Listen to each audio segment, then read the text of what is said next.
Allahu Akbar, Allahu wabarakatuh.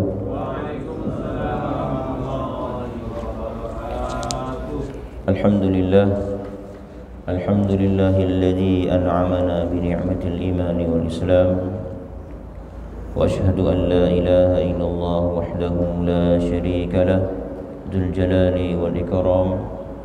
Wa asyhadu anna sayyidana wa nabiyyana Muhammadan abduhu wa rasuluh, sahibul haudi wasyafa'ati wal maqam. Allahumma salli wa sallim wa barik ala abdika wa rasulik sayyidina wa maulana Muhammadin wa ala alihi wa sahbihi masabihil dhalam, amma ba'd. Faqad qala Allah ta'ala fil Qur'anil Karim wa huwa asdaqul qailin, a'udzu billahi minasy syaithanir rajim.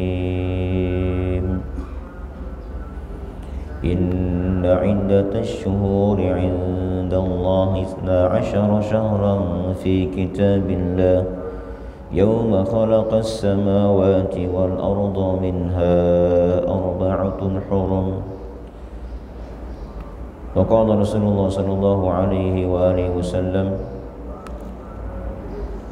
innal 'abda la ya'malu 'amala ahlil jannah wa innahu min ahlin nar wa ya'malu 'amala ahlin nari wa innahu min ahlil jannah. Rawahul Bukhari. Sadaqallahul azim wa sadaqa wa ballagha rasuluhun nabiyyul habibul karim wa nahnu ala dhalika minasy syahidin wasyakirin walhamdulillahi rabbil alamin. Allahumma selamat ya Bapak nih. Di akhir tahun ini adalah penentu dari semua amal ibadah kita. Ada sebuah hadis Nabi mengatakan dari Bukhari Muslim dari Sa'ad bin Sa'ad bahwasanya innal 'abda la ya'malu 'amala ahlil jannah. Ada orang beramal seperti amalnya ahli surga. Tidak pernah tinggal sholatnya, tidak pernah tinggal puasa fardu dan sunnahnya, tidak pernah tinggal sedekah hariannya, tidak pernah tinggal silaturahimnya, dan juga yang lain-lainnya. Ini adalah amal penghuni surga.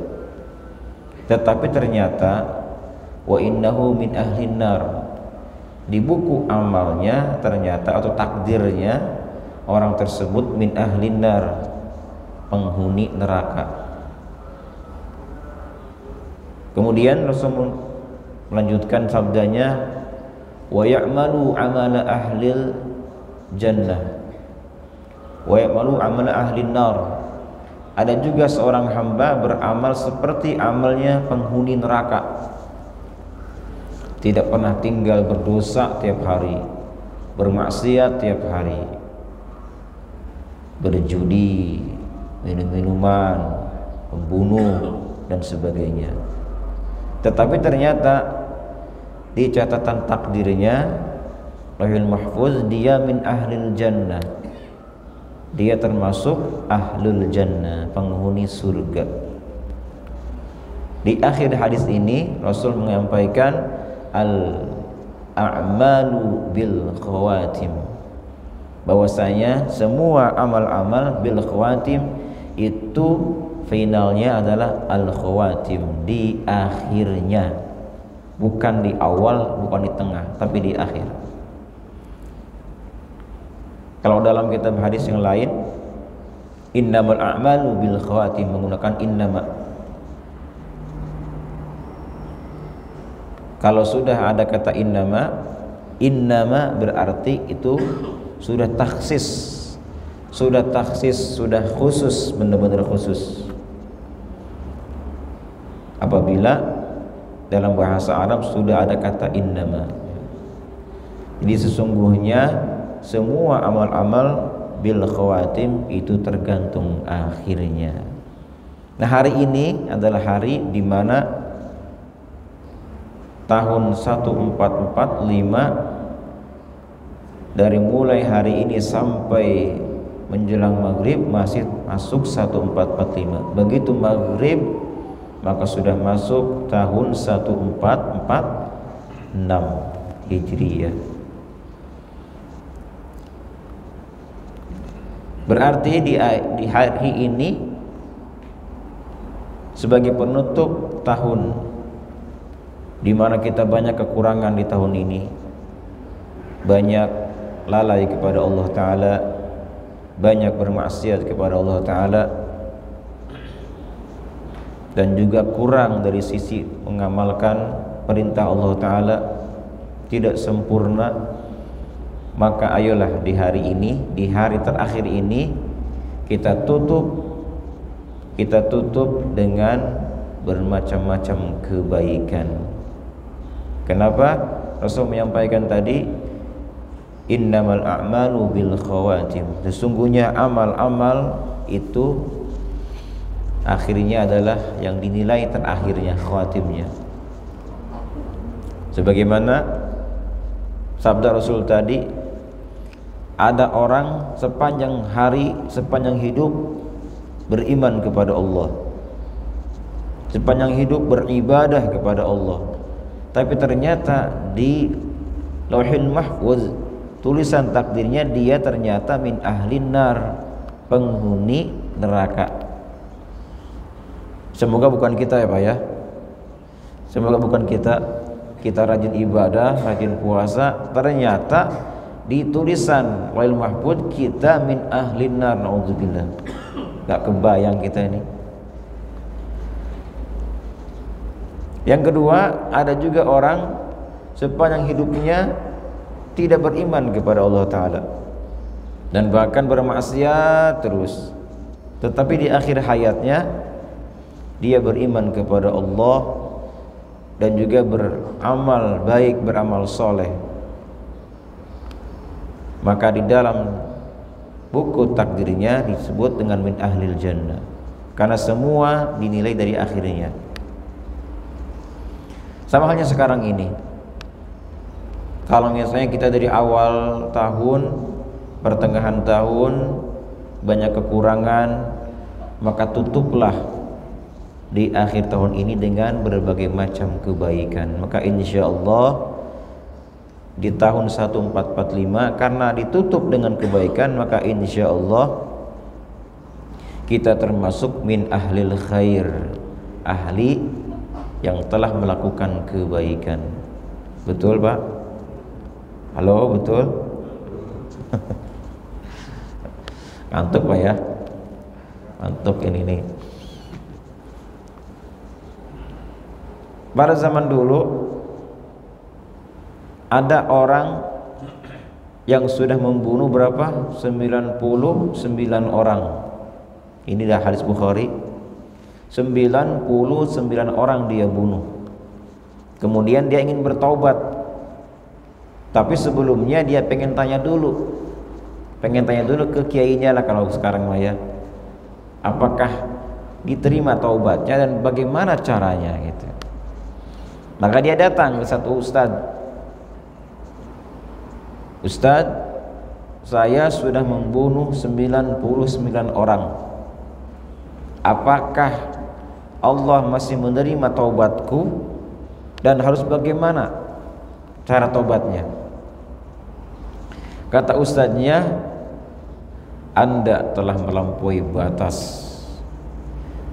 Kebanyakan membunuh sejumlah 99 orang. Jadi taubatmu tidak diterima. Tersinggunglah dia. Akhirnya dibunuh lagi si ustadz. Kayaknya hati-hati ya ustadz tuh, jangan galak-galak terdibunuh sama jamaahnya. Iya, ada orang terlalu galak dalam masalah rokok, akhirnya dipecah jadi ustadz. Yang terlalu keras juga jangan.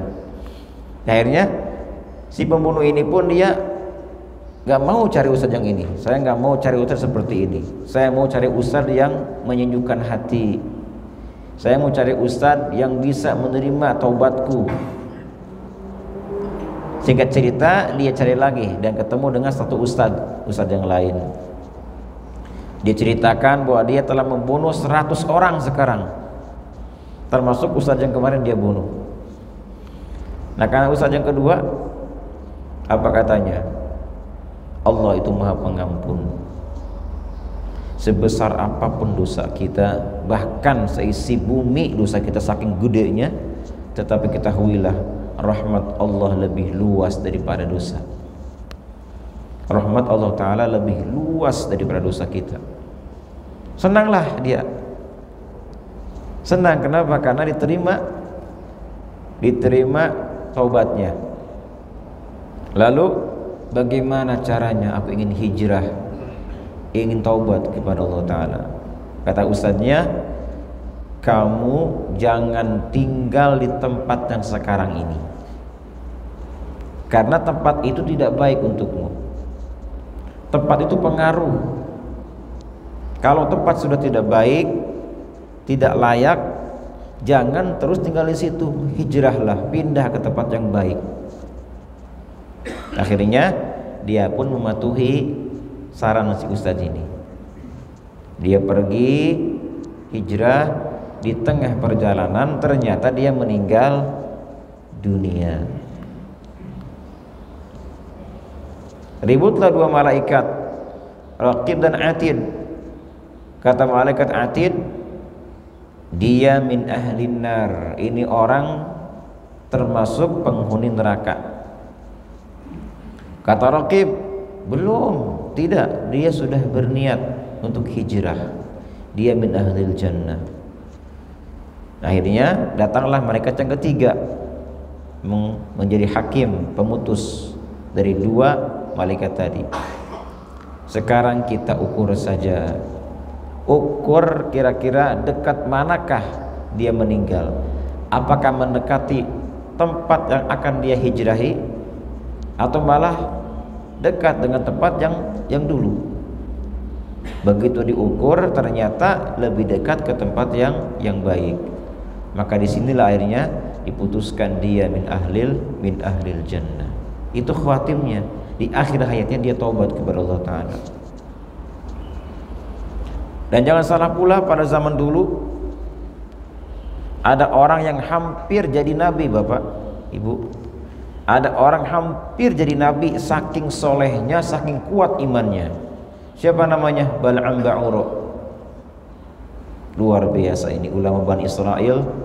Itu kalau sekali beliau mengadakan kajian, yang hadir puluhan ribu, 70.000 yang hadir. Saking hebat, saking manfaat ilmunya itu.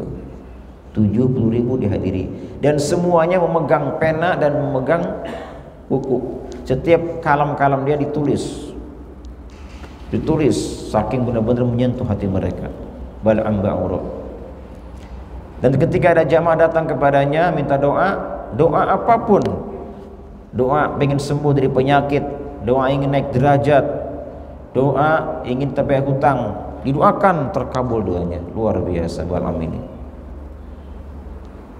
Sampai disebutkan hampir dia menjadi nabi, saking hebatnya Bal'am Ba'ura. Tapi lihat akhir hayatnya, na'udzubillah, dia malah bergabung dengan penguasa Al-Jabbarin ketika itu. Dia ikut dengan penguasa Al-Jabbarin, sehingga penguasa Jabbarin menyuruh kepadanya untuk menentang Musa alaihissalam, dan bahkan mendoakan Nabi Musa alaihissalam agar dia kebingungan, tidak punya tempat tinggal gitu. Ya mungkin karena dia tertarik dengan kemewahan-kemewahan penguasa, maka Bal'am pun akhirnya ikut bergabung dengan mereka dan mendoakan Musa dan kaumnya, hingga akhirnya dari Musa alaihissalam dan kaumnya itu 40 hari putar-putar di Bukit Tih, tidak bisa kemana-mana. Itu berkat doanya dia luar biasa. Itu Nabi Musa, bayangin.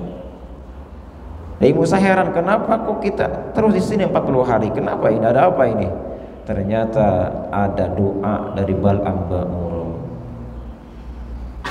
Musa juga marah akhirnya. Marah dan dia berdoa. Dia berdoa kepada Allah Ta'ala agar apa? Agar lidahnya Bal'am Ba'ur jangan sampai bisa berdoa. Dia minta, ya Allah, lidahnya Bal'am Ba'ur jangan sampai bisa berdoa. Artinya apa? Menjulur keluar seperti anjing hingga dia tidak bisa berdoa. Dan ini dimuat dalam Al-Quran. Perhatikan ayat ini. Dalam surah Al-A'raf Allah berfirman, "Watslu 'alaihim naba'an ladzi atainahu ayatina fansalakha minha فأتبعه الشيطان فكان من الغاوين ولو شئنا لرفعناه بها ولكنه أخلد إلى الأرض." Tuh, perhatikan. Walau syi'na larafa'nahu biha. Jika kami berkehendak, pasti akan kami angkat orang ini menjadi sebagai nabi. Tapi karena dia menentang, mendoakan Nabi Musa alaihissalam, maka di akhir hayatnya pun dia seperti anjing yang selalu menjulurkan lidahnya. Itu Bal'am Ba'ur di akhir hayatnya lagi-lagi ya. Yang kedua, kisah Barsiso yang kita kenal, ulama Bani Israel juga luar biasa ulama ini.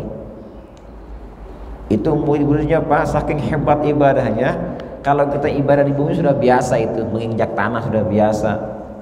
Ini ibadahnya di apa namanya? Di awang-awang ya namanya. Di awang-awang ibadahnya. Ribuan muridnya ibadahnya. Kalau sholat mungkin Allahu Akbar, di awang-awang luar biasa. Terbang mereka mau kemana kayak Superman ya. Terbang. Ada yang sakit, tinggal sentuh doang sembuh. Gak usah doain, sentuh doang. Dan setan kalau lihat dia pada kabur ketakutan. Itu Barsiso. Imannya kuat, amalnya luar biasa hebat. Hingga akhirnya berkumpullah iblis mengadakan sidang rapat. Bagaimana kira-kira untuk menjatuhkan iman Barsiso? Mereka juga bingung gimana caranya. Kira-kira di antara kalian adakah yang mampu, kata iblis, menjatuhkan imannya Barsiso? Ada setan yang paling kuat ya, jin paling kuat. Jadi apabila orang yang sudah kuat imannya, hebat amalnya, maka dia yang akan maju. Siapa dia? Namanya Ifrit. Jin Ifrit. Ini paling gagah ini. Dia maju.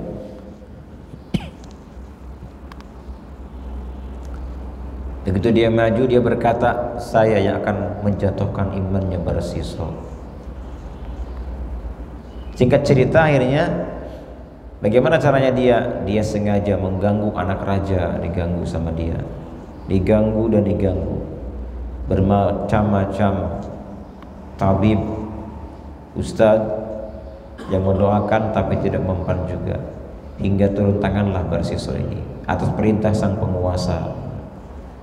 Jika cerita, datang ke situ langsung kabur ibritnya. Begitu kabur, Barsiso pulang ke rumahnya, datang lagi si ibrit, dan begitu terus. Akhirnya dibawalah anaknya itu yang perempuan ke tempat kediaman Barsiso. Yang awalnya dia menolak, tapi karena ini perintah penguasa, maka dia tidak bisa menolaknya. Nah, ketika di masa-masa dia tinggal bersama Barsiso, ternyata si Ifrit ini dia menyerupai seorang ahli ibadah yang sengaja menemani Barsiso di situ. Dia ibadah 3 hari 3 malam, tidak makan, tidak minum, tidak tidur. Bayangin, 3 hari 3 malam ibadah terus. Kata Barsiso, dia tanya, amal apa yang bisa membuatmu ibadah tanpa henti? Saya saja yang kata orang hebat tidak sanggup ibadah seperti engkau. 3 hari 3 malam tanpa henti ibadah. Kata setan, si Ifrit, gampang katanya. Kamu lakukan 3 hal. Yang pertama, kamu harus membunuh. Kata Barsiuso, ini dosa yang sangat besar, aku tidak mau melakukannya. Baik, yang kedua, kamu harus berzina. Kata Barsiuso, ini juga sama, tidak boleh, haram, dosa besar. Jika demikian, yang ketiga, minum khamr. Ini nih, minum khamr. Kata Barsiuso, karena dia nggak tahu khamr itu apa, mungkin dikira kayak kopi mungkin ya. Jadi penting juga seorang ustadz mengetahui gitu. Jangan sampai nggak, ini apa, ya saya tahu juga. Dia nggak tahu tuh khamr, mau hanya mabuk dikit lah. Oh, boleh. Dia kira itu khamr itu apa, dikasihlah khamr, nih khamrnya nih. Nah ini nggak dosa nih, ini nggak ada membunuh, nggak ada zina, nah, diminum sama dia. Diminum, gimana, enak gak? Kan kalau kita minum itu kan semakin lama semakin enak nikmat itu. Oh enak, minum. Mabok bener tambah enak. Tapi ingat kata Nabi, khamr itu ummul khaba'is, kata Nabi. Khamr itu ummul khaba'is, induknya segala dosa. Yang perlu kita pahami. Kalau orang sudah minum khamr, dia induknya pasti akan bercabang-cabang maksiat, bisa membunuh, bisa berzina dan sebagainya. Karena ummul khaba'is, induknya segala dosa.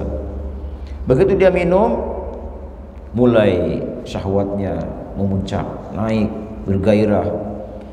Akhirnya si Ifrit ini sengaja dia bukakan penutup badan atau paha dari si anak raja itu, dibukalah pahanya, terlihat.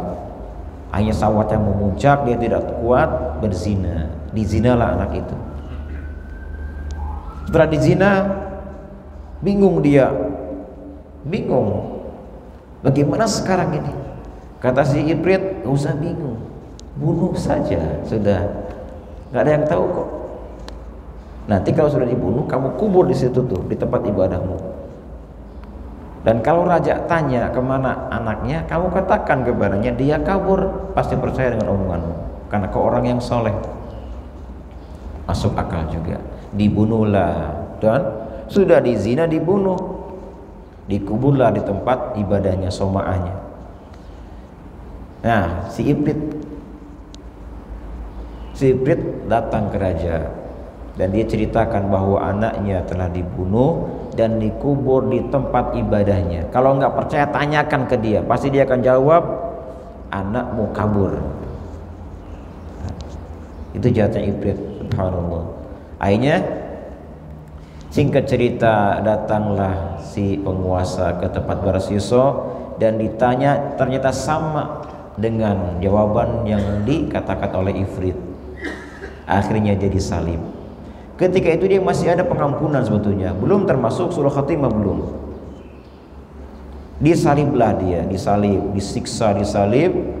Di saat-saat dia sakaratul maut, sudah nggak kuat, datanglah iblis, si Ifrit datang. Kata si Ifrit, apakah kamu ingin selamat dari hukuman ini? Iya, aku akan bantu. Tapi ada syaratnya, katanya. Apa syaratnya? Syaratnya kamu harus sujud kepadaku.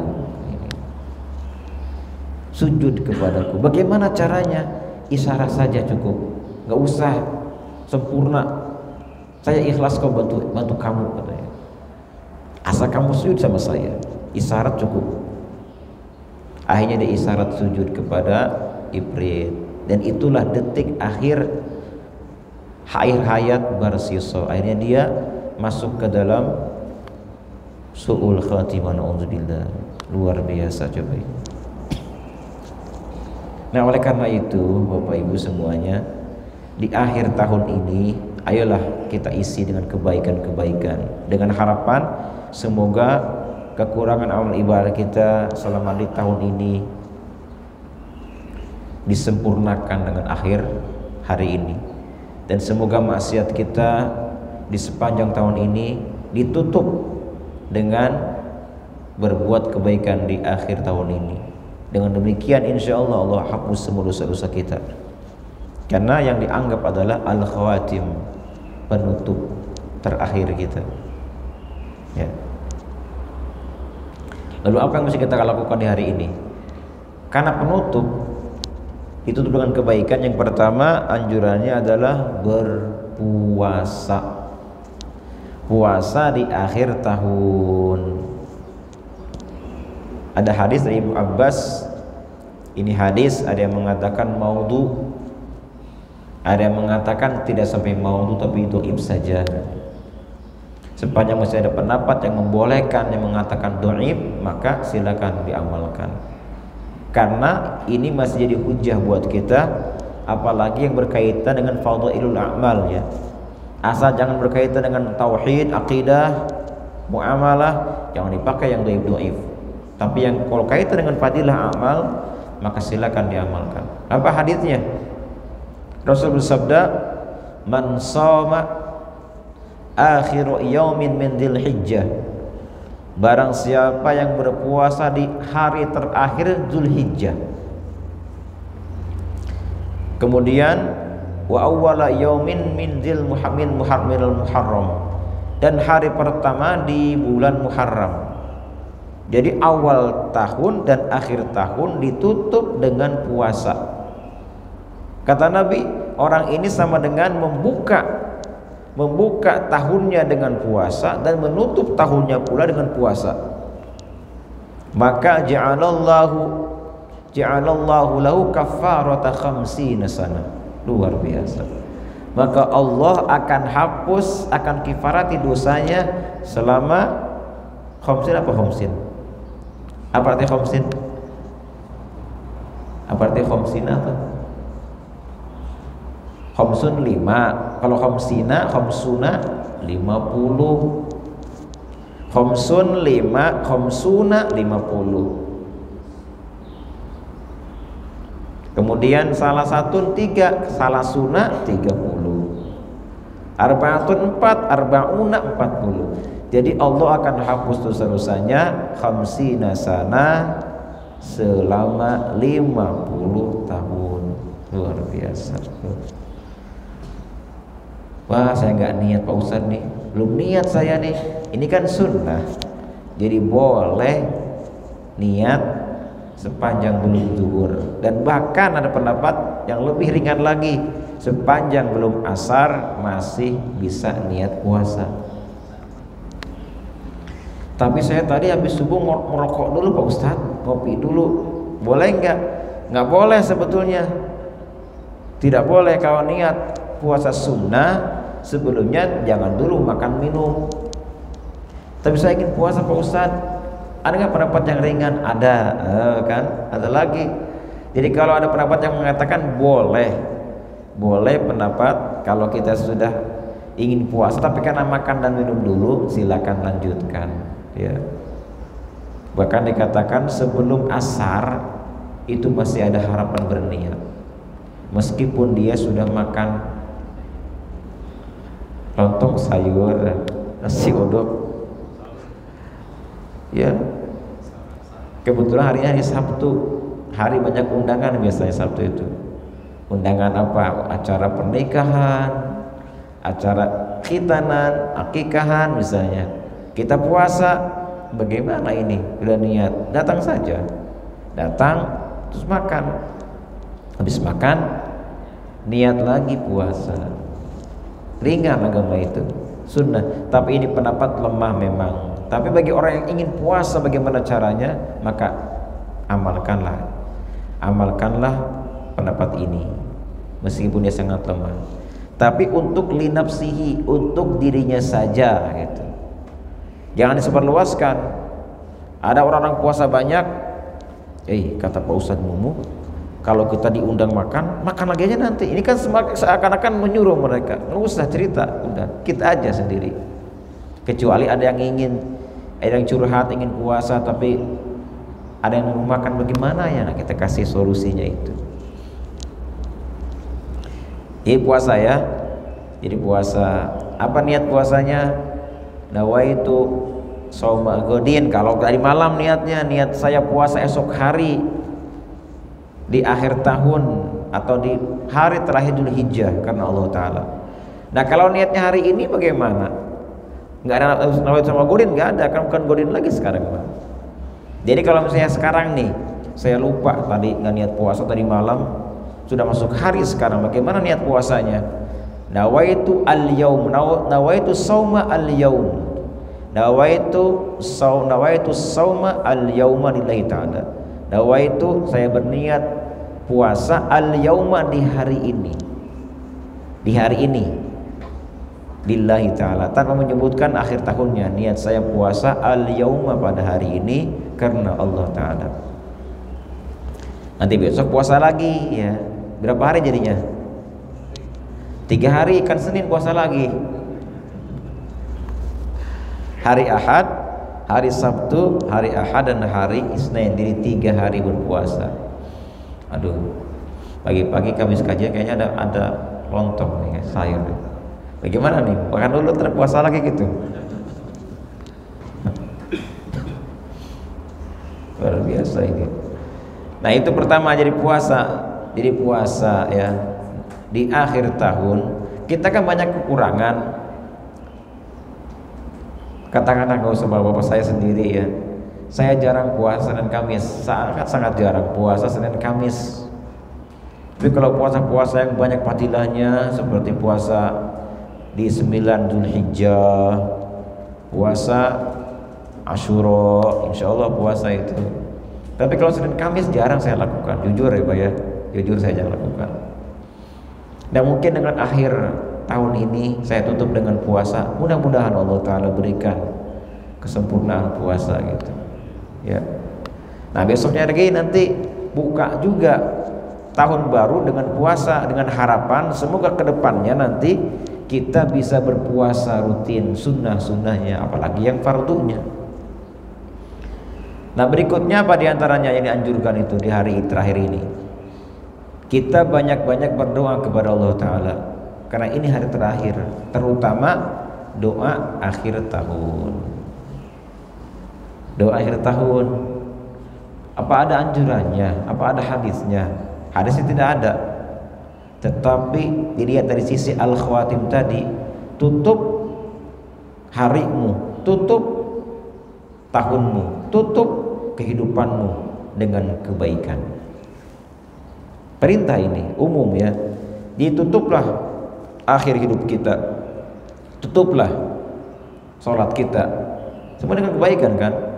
Kalau kita sepanjang hari bermaksiat, lalai kepada Allah Ta'ala, maka ketika tidur, nah, tutup dengan kebaikan. Apa yang kita lakukan? Istighfar dulu sebelum tidur. Ini kan tutup, penutup akhir. Tidur dulu, baca doa dulu, tabaruk dulu, baru tidur. Nah begitu pun ini, ya ayat ini, tutuplah dengan doa.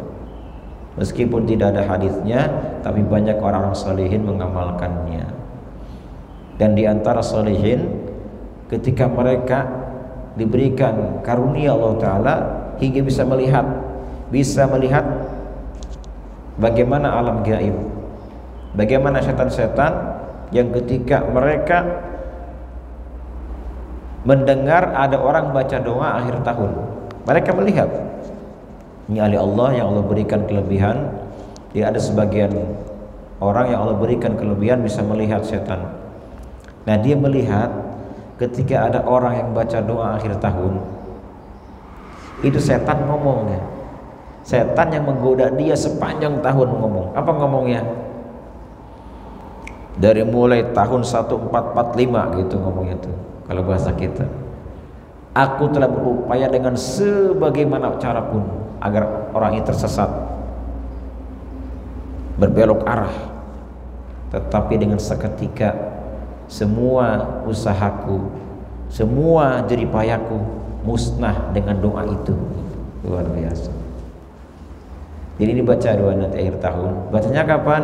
Dibacanya menjelang maghrib. Kalau asar kelamaan ya. Jadi mendekati detik akhir gitu.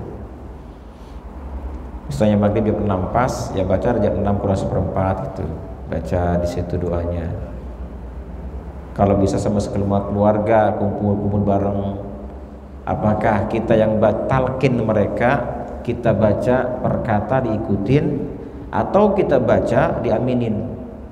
Kalau bisa, kalau diaminin kita paham maknanya agar lebih meresap, lebih khusyuk dalam berdoa. Nah begitu maghrib di awal tahunnya, setelah kita maghrib, sholat maghrib, baca lagi doa awal tahunnya gitu. Nah ada yang melihat juga sama kayak tadi. Apa sih manfaat orang baca doa awal tahun ini?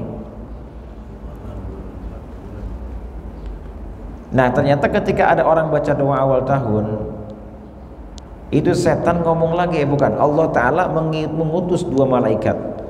Allah mengutus 2 malaikat yang tujuannya adalah menjaga orang yang baca doa awal tahun setahun ke depan, dijaga dari segala keburukan-keburukan. Itu manfaatnya doa itu dibaca. Kalau kita beriman kepada orang-orang yang solehin, cukuplah kita beriman kepada mereka, percaya bahwasanya tidak hanya Nabi punya mukjizat, kelebihan, bisa mengetahui alam-alam yang gaib. Orang-orang soleh pun bisa diberikan kelebihan, bisa melihat alam-alam gaib. Tidak hanya orang soleh Bapak Ibu, orang biasa juga ada yang dikasih kelebihan. Dia kurang ibadahnya, tapi Allah kasih kelebihan. Apa kelebihannya itu? Dia bisa melihat setan misalnya. Di rumah ini banyak setan nih. Kadang-kadang ustadz yang hebat ibadahnya, tapi dia nggak bisa melihat. Tapi orang biasa ini bisa melihat ya. Ini setan tuh di pohon itu ada bergelantungan berapa banyak, tahu dia. Ini kan? Ada yang bilang katanya nggak boleh kita begitu. Jadi masalah melihat gaib itu hanya orang-orang ini, tidak bisa Allah perlihatkan. Ada yang berdasarkan firman Allah Ta'ala yang berbunyi, wa ma kana Allahu, dan tidak mungkin bagi Allah, liyutli'akum 'alal ghaibi. Ini dasar ayatnya. Tidak mungkin bagi Allah memperlihatkan kepada sekalian kalian 'alal ghaibi, hal yang gaib. Kan kalau kita lihat ayat ini kan segitu kan, tidak mungkin Allah perlihatkan kepada kalian 'alal ghaibi, hal-hal yang gaib. Satu. Yang kedua, ayat berikutnya apa? Di akhir surat Al-Jin, ada yang hafal di sini? Hampir. Alimul ghaib fala yuzhiru ala ghaibihi ahada. Ya kan? Allah Maha mengetahui al-ghaib. Fala yuzhiru ala ghaibihi ahada. Maka Allah tidak akan pernah memperlihatkan gaib-gaibnya itu kepada siapapun. Ini kan sepintas, jadi tidak mungkin ada orang yang sebenarnya gaib, tidak mungkin. Udah 2 ayat nih, ini Quran lagi kan. Tapi kita lupa ya, ayat ini ada sambungannya Bapak Ibu, ada sambungannya yang tadi mengatakan wa ma kana Allahu liyutli'akum 'alal ghaib. Sambungannya apa? Walakinna Allah yajtabi min rusulihi man yasha. Tetapi Allah akan pilih siapa di antara mereka yang dikehendakinya. Dan yang tadi Al-Jin juga sama. Ketika Allah mengatakan fala yudhiru ala ghaibihi ahada, tidak mungkin Allah perlihatkan gaib kepada siapapun. Apa sambungannya? Illa man irtada, kecuali orang yang Allah restui. Jadi bisa saja siapapun orangnya, tidak melihat dia ustaz, tidak melihat dia orang biasa. Kalau Allah sudah buka mata hatinya, maka dia akan melihatnya. Nah kasus tadi orang baca doa tadi, Allah ada ulama yang dilihatkan hatinya, dibuka matanya. Ternyata dia lihat setan begitu tindakannya ketika dibaca doa ini itu. Hadirin rahimakumullah. Mungkin sebagian nanya nih ya, ada yang nanya, Pak Ustadz kok sekarang nggak bawa kitab ya? Ketinggalan Pak, ketinggalan kitabnya gitu. Bukan karena hafal, bukan, ketinggalan, sudah saya siapkan kitabnya. Karena buru-buru nih, buru-buru ya. saking tegangnya ini, tegang. Pas sampai sini, masa saya balik lagi ke sana? Hanya sudahlah, yang ada saja. Itulah jemaah sekalian, apa namanya, tentang ibadah atau penutup akhir dan awal tahun. Jadi pertama puasa, kemudian baca doa, dan kalau bisa di akhir tahun ini juga kita bersedekah. Bersedekah dengan apa? Dengan harapan kita ditutup semua tahun dengan sedekah. Sedekahnya ke siapa? Bisa sedekah jariyah ke masjid-masjid, ke pesantren, untuk jalan-jalan tuh, ada jalan butuhkan tuh biaya tuh, bisa itu. Ya, sedekah ke situ bisa nantinya. Terus kemudian juga silaturahim, nyambung. Ada kita punya saudara, punya keluarga, kalau nggak bisa datang ke mereka, sapalah dengan assalamualaikum lewat chat ya. Assalamualaikum. Terus ziarah ke guru-guru, baik yang hidup ataupun yang sudah meninggal dunia. Artinya apa? Tutup dengan kebaikan-kebaikan di hari ini. Banyak senyum Bapak ya, senyum sini. Jangan manyun aja. Senyumlah kita. Senyum. Senyum itu sehat ya. Senyum itu sehat. Saya pernah lihat satu video Pak, menarik juga video ini. Ini bukan dasar hadis atau Quran, bukan. Cerita dia. Ada dokter cerita, datang pasien ke dia, mungkin juga Bapak Ibu pernah melihat video ini. Datang pasiennya ke dia, dia punya penyakit darah tinggi, luar biasa. Kalau darah tingginya naik, marah-marahnya luar biasa. Obat ini, obat itu nggak mempan Bapak Ibu. Si dokter bingung nih, bingung dia. Akhirnya dia ingat satu hadis Nabi, mau dia praktekkan. Apa hadisnya itu? Senyum itu sedekah kan? Nah itu at-tabassum sedekah. Oh berarti kan kata dia, di antara obat itu sedekah. Nabi mengatakan dawu maradakum bis sedekah. Dawu, obatilah penyakit kalian, maradakum bis sedekah, dengan sedekah. Nah sedekah itu obat. Jika kamu sakit, sedekah, udah. Masih sakit, sedekah lagi. Sakit, sedekah terus, pasti. Rasul tidak pernah bohong. Obati penyakitmu dengan sedekah. Senyum sedekah. Nah ini nih. Nah dia ingin kasih saran, Bapak. Boleh saya kasih saran apa? Coba sekarang mulai detik ini, kalau sedekah langsung mungkin dia keberatan. Bapak tersenyum. Itu obatnya nih. Pokoknya Bapak ke siapapun senyum 10 menit aja. Saran dokter ini, kan lucu ini. Ada dokter begini kan gila juga ya. Baru kali ini dokter ngasih saran ini bukan obat malah senyum. Seminggu aja Pak, praktekkan seminggu. Saya yakin turun tensi Bapak. Baik katanya. Dia tuh jenderal Pak. Dia orang tinggi gitu kan. Baik. Pulang ke rumah. Seminggu berikutnya, seminggu saya berjalan, dia datang ke dokter. Alhamdulillah, sehat ya, ternyata sembuh dari penyakit itu. Hebat, luar biasa senyum ini. Dan datanglah anak buahnya ke dokter itu. Datang, bukan dari kata dia, tapi anak-anak buah datang ke si dokter itu. Dan mereka berkata, Pak dokter, obat apakah yang Anda kasihkan kepada atasan saya? Kenapa? Luar biasa sekarang. Kenapa luar biasanya? Itu biasanya kalau datang ke kantor marah-marah. Tapi ini enggak Pak. Datang ke kantor senyum. Senyum aja gitu. Sampai sembuh itu. Nah cobalah di akhir tahun ini kita senyum, banyak-banyak senyum. Kalau bahasa Sundanya smile apa namanya? Senyum. Senyumlah. Dan ternyata senyum itu awet muda Pak. Awet muda, kemudian wajah ceria. Lihat aja tuh orang-orang yang sudah senyum itu urat-urat ininya, urat tegangnya itu terbuka. Banyak senyum. Tidak ada nabi yang cemberut, nggak ada. Semuanya cemberut. Itu sifat akhlaknya Rasulullah SAW. Dimanapun beliau berada pasti senyum. At-tabassum, senyum. Bukan duhakah. Kalau ketawa terbahak-bahak ini sifat setan. Kalau setan itu ketawa terbahak-bahak. Tapi kalau akhlak Nabi, para anbiya, mereka tabassum, mutabassimin, senyum semuanya. Ya.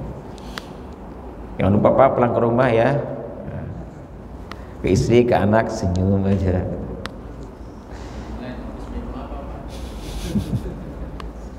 Jadi intinya tutup dengan kebaikan. Nah, esok harinya karena itu ada permulaan atau malamnya nih permulaan tahun baru Hijriah, maka buka juga dengan kebaikan. Ya.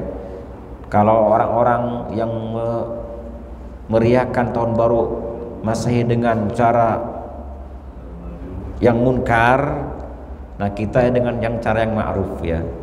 Jika mereka dengan cara yang munkar, laki perempuan campur, jalan-jalan, setunggu waktu meledaknya itu apa namanya tuh?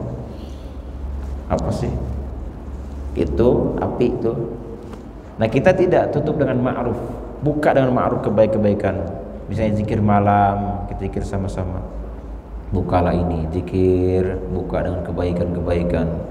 Jangan dikatakan berarti orang-orang muslim mengikuti dong, ikuti atau mengadopsi amalnya dengan amalnya orang-orang yang majusi. Apakah boleh orang muslim mengadopsi amal orang-orang kafir? Pertanyaannya. Kita buka, kalau mereka mengadakan acara jalan-jalan, kita juga mengadakan, tapi bukan dengan cara yang munkar, yang ma'ruf. Sambil zikir di jalan, salatullah, salamullah misalnya, keliling-keliling. Apakah boleh muslim mengikuti amal perbuatan orang kafir? Boleh. Boleh sepanjang tidak munkar. Ada kok orang muslim yang tanpa kita sadari ternyata kita mengadopsi amal perbuatan orang-orang kafir. Bahkan Nabi pun ternyata beliau mengadopsi amal orang-orang kafir Yahudi. Suatu ketika Nabi datang ke Madinah. Ketika datang ke Madinah melihat orang Yahudi berpuasa Asyura. Kata Nabi, kenapa kalian puasa di hari ini? Kata mereka, ini hari yang besar. Hari di mana Musa menang atas Fir'aun. Kami bersyukur dengan nikmat yang luar biasa ini. Maka kami puasa di hari ini Asyura. Ketika itu Nabi pernah puasa, nggak pernah puasa di hari Asyura. Melihat mereka puasa, bersyukur dengan nikmat yang luar biasa itu, apa kata Nabi? Nabi perintahkan sahabat-sahabat untuk puasa di hari Asyura. Fasumu atasi wal ashir. Maka puasalah kalian di hari ke-9 dan hari ke-10-nya. Jangan sama dengan mereka. Kalau mereka puasa cuma 1 hari Asyura saja, kita 2 hari 9-nya atau 11-nya. Nah ini kan dari amal Yahudi mengadopsinya. Jadi boleh-boleh saja sepanjang tidak munkar dan tidak sama persis seperti mereka. Kalau mereka mengadakan hari atau malam pengantian tahun baru dengan cara yang munkar, kita dengan cara yang baik, dengan berzikir, berdoa. Jadi buka dengan kebaikan. Mudah-mudahan Allah Ta'ala buka untuk kita semua kebaikan-kebaikan di tahun 1446. Amin ya rabbal alamin. Demikian Bapak Ibu rahimakumullah. Silakan kalau ada pertanyaan. Ya.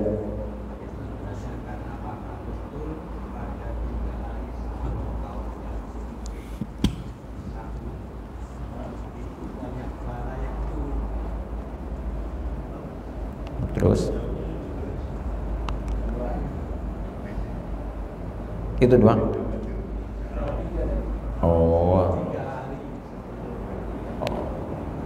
Apakah betul sebelum tahun baru ada balai selama 3 hari gitu?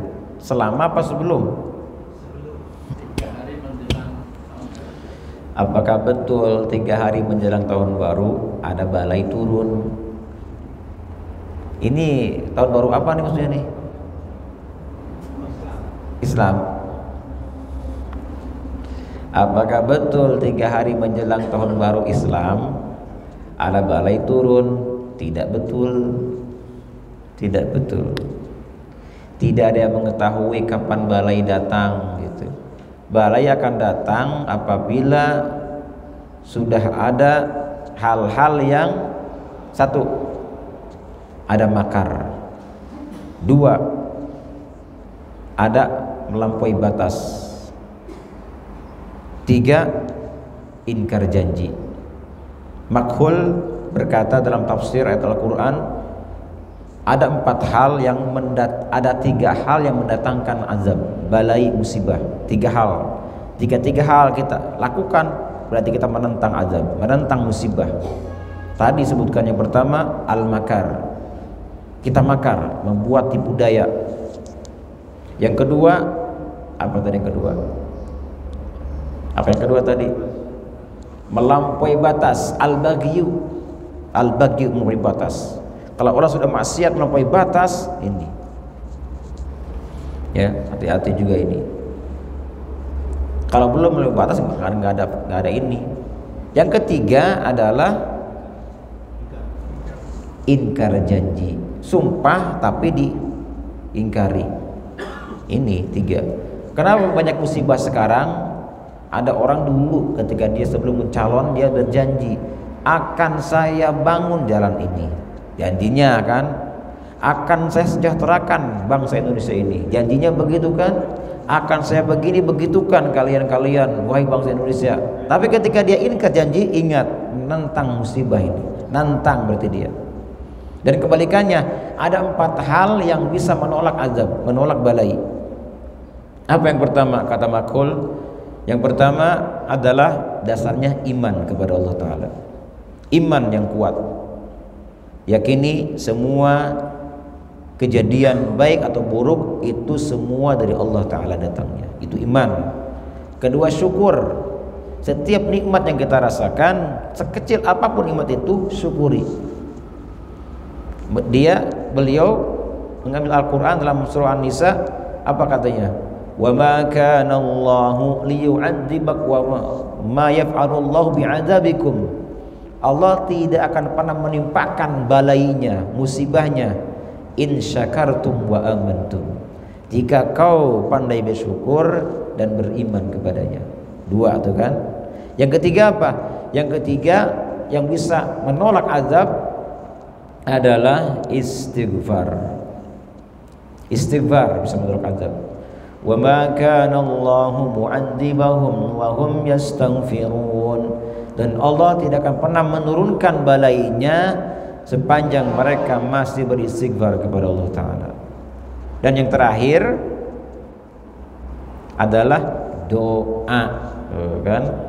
Apa ayatnya kata beliau? Qul ma ya'ba'u bikum rabbi laula. Apal tuh. Qul ma ya'ba'u. Dan Allah tidak akan pernah mengindahkan kalian seandainya tidak ada doa dari kalian. Kalau nggak ada doa, sudah dibantai, sudah habis semua, udah. Karena masih ada doa.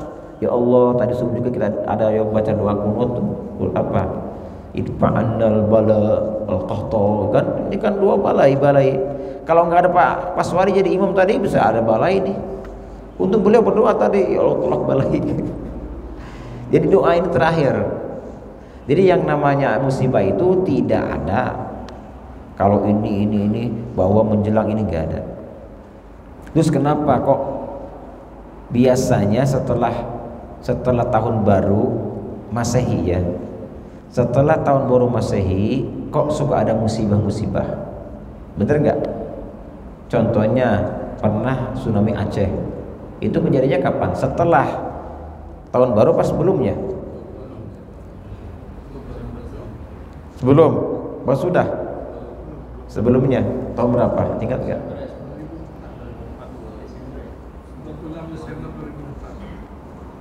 Kalau Nabi Isa dicetuskannya tahun berapa? Bulan apa? Berapa? 25 Desember. Kejadian itu bukan, ini ada kaitan. Ada kaitan Kak? Kan tadi dikatakan melampaui batas itu. Di Al-Quran Allah mengatakan takadu samawatu yatafattarna minhu wa tanshaqqu.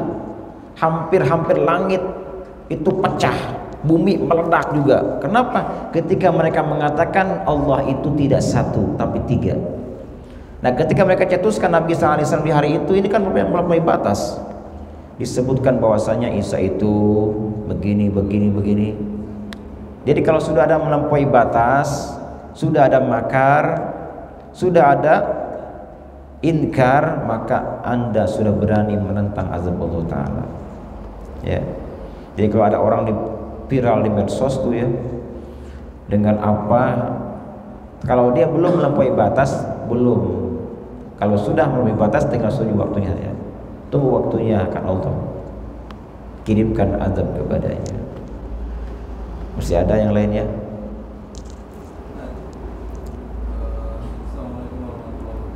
Waalaikumsalam.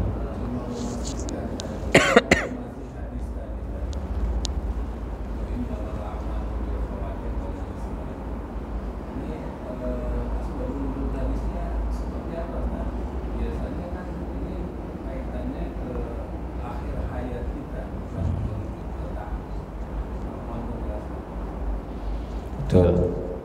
Jadi memang asal tentang kaitan akhir hayat kita. Kalau akhir hayat kita dalam keadaan iman dan beramal baik, niat baik, maka dia termasuk orang-orang yang seperti itu catatannya kan. Dan terus kemudian apakah ini berlaku hadis ini untuk amal-amal yang lainnya gitu? Berlaku contohnya dalam kitab Bidayatul Hidayah karangan Al-Ghazali, beliau mengatakan, jadi waqtim akhiru hayatika bil hasanah. Tutuplah kebaikanmu dengan hasanah.